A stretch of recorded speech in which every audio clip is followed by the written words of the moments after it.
به نام خدا. به دومین بخش از داستان ضرب‌المثل‌ها خوش آمدید. در روزگاران قدیم تاجر پیری بود که بعد از سالها کسب و کار و تجارت از بدشأنی روزگار ورشکست شده بود.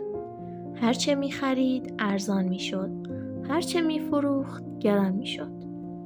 پیرمرد بیچاره کم کم تمام ثروتش را به خاطر شرایط بازار از دست داد. برای اینکه در مغازش باز باشد و به امید اینکه بخت به او رو کند، سراغ بازاری‌های دیگر رفت و از هر کدام مقداری جنس نسیه خرید. به همه بدهکار شد، اما دکانش رونقی پیدا کرد. دوباره مشتری‌ها به سراغش آمدند و از او جنس خریدند. ولی وقتی پیرمرد به حساب و کتابش رسیدگی کرد، فهمید که مثل گذشته بخت با او یار نبوده و ضرر کرده است. به همین خاطر به تعداد زیادی از بازاری‌های قدیمی بدهکار شد. طلبکاران چند باری برای گرفتن پولشان پیش او رفتند، اما او هر بار از وضع بد مالیش نالید و به آنها چیزی نداد. به همین خاطر آنها پیش قاضی شهر رفتند و از او شکایت کردند. خبر به گوش پیرمرد ورشکسته رسید. فهمید که به زودی قاضی او را احضار می کند و اگر پول طلبکارها را نپردازد به زندانش می اندازند. پیرمرد به هر دری زد تا خود را از آن گرفتاری نجات دهد.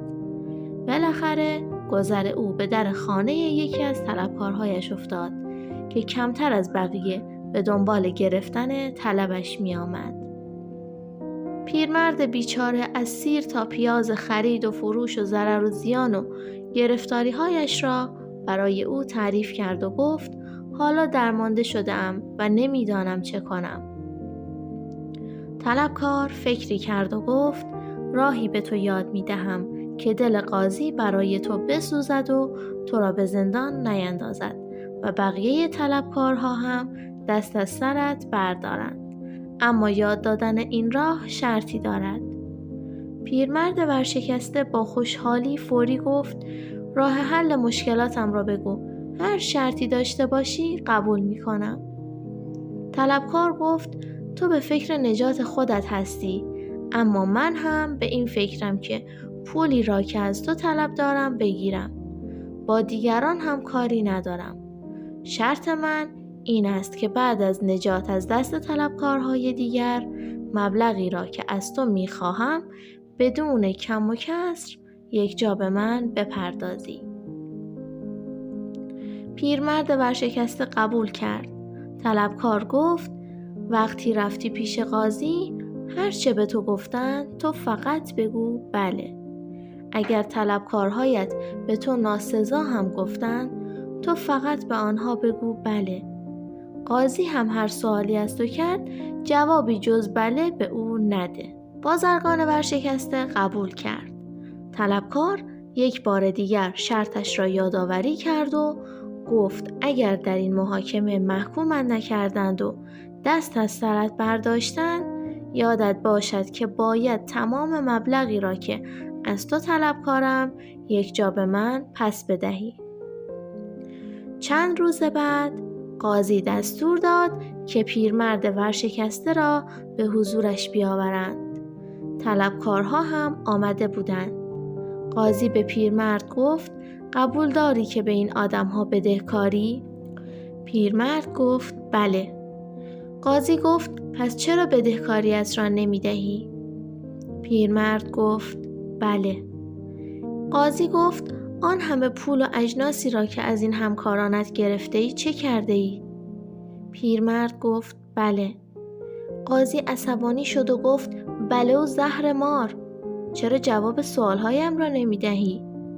پیرمرد باز هم گفت بله.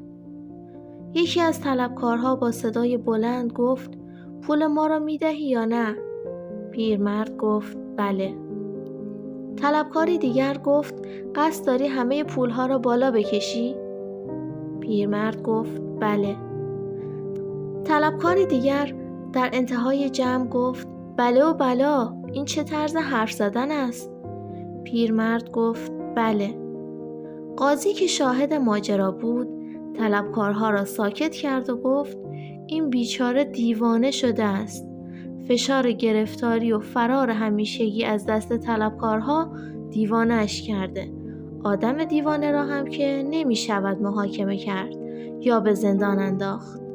دست از سر این بیچاره بردارید و بروید سر کسب و کارتان.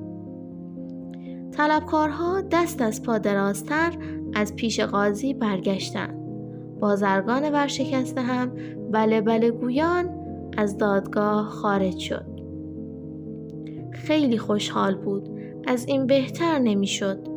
چند روز بعد از این ماجرا طلبکاری که راه چاره مشکل را به بازرگان یاد داده بود رفت در خانه بازرگان و سلام علیکی کرد و پرسید حالت خوب است؟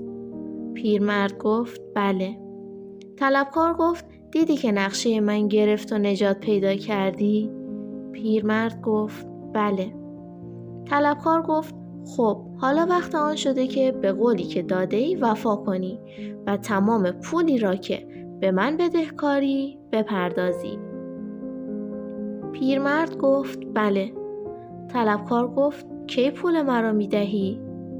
پیرمرد گفت بله. طلبکار گفت اصلاً قرارمون این بود که خودت پول مرا بیاوری. پیرمرد گفت بله. طلبکار گفت چرا ایستاده ای؟ برو پولهای مرا بیاور و بدهکاریت را بده. باز هم پیرمرد گفت بله. طلبکار گفت دیوانه شده ای؟ بله بله که برای من پول نمی شود. پیرمرد گفت بله. هرچه که طلبکار می گفت جوابی جز بله نمی شنید. طلبکار فهمید که بازرگان قصد ندارد بدهکاریش را بدهد و نمی خواهد به قولی که داده عمل کند. با ناامیدی رو کرد به بازرگان و گفت با همه بله، با ما هم بله. و پیرمرد باز هم گفت بله.